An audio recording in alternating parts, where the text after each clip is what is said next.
अरे हिलो मत सर।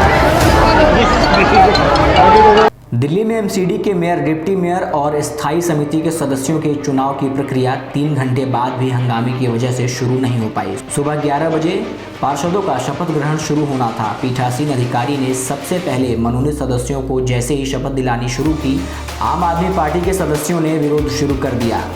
इससे बीजेपी पार्षद भी इनके खिलाफ नारेबाजी करने लगे। दोनों के बीच धक्का मुक्की और हाथापाई हो गई। आप के पार्षद प्रोटेम स्पीकर के आसन पर चढ़ गए। इस दौरान कुछ पार्षद कुर्सी उठाकर पटकते देखे गए, कुछ धक्के में नीचे गिर गए, कुछ को चोटें आईं। आइए जानते हैं विवाद कहां से शुरू हुआ।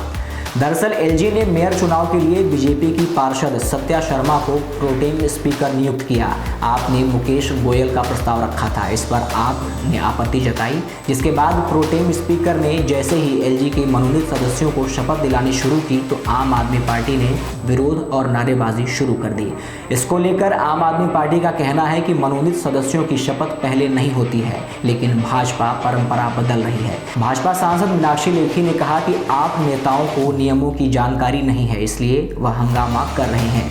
जब वे बहुमत में हैं तो वे क्यों डरते हैं? यही काम आप सांसद राज्यसभा में भी करते हैं। वहीं कांग्रेस ने मेयर चुनाव में शामिल नहीं होने का फैसला किया और आप विधायक आतिशी ने चुनाव न लड़ने के फैसले के बाद कांग्रेस पर भाजपा को फायदा पहुंचाने का आरोप लगाया है।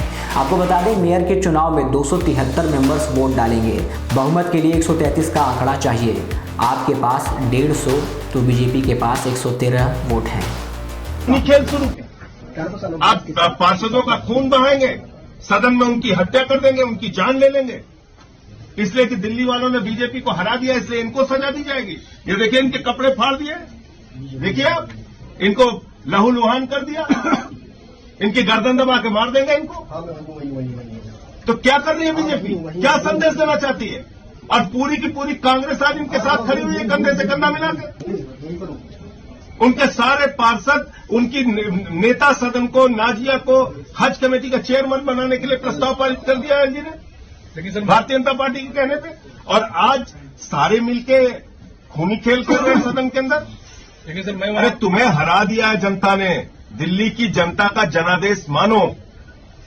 पहले नॉमिनेटेड मेंबर की शपथ कराने के पीछे सीधी मंशा है कि उनको मेयर और डिप्टी मेयर के लिए वोटिंग राइट देना चाहते हैं, जिनको एक वोट नहीं मिला। नियमता पूरी तरह से गलत है, संवैधानिक रूप से, कानूनी रूप से, एमसीडी के नियमों के हिसाब से। लेकिन सवाल ये उठता है कि मैं वहां मौजूद था, लाखों जनता दिल्ली में वोट दी, कहीं कोई हिंसा नहीं हुई। लेकिन जहां सिर्फ 274 वोटर हैं और mayor, deputy mayor, standing committee के चेयरमैन चुने जाना है, तो जब बीजेपी के सांसदों की मौजूदगी में खुलेआम हिंसा हो रही है, खुलेआम गुंडागर्दी हो रही है, हमारे पार्षद का, 2 बार के चुने पार्षद का खून बहाया जा रहा है, तो आप क्या कह सकते हैं? आप बताइए मुझे, इसमें इनका क्या दोष है? अब क्या होगी? क्या गुनाह है? आगे की अब क्या प्रक्रिया होगी? नहीं, जो प्रक्रिया है उसका पालन करें। पहले नॉमिनेटेड मेंबर्स की जो शपथ कराने की कोशिश कर रहे हैं उसको रोकें। सर, संक्षिप्त में बताइए कि क्यों इस तरीके से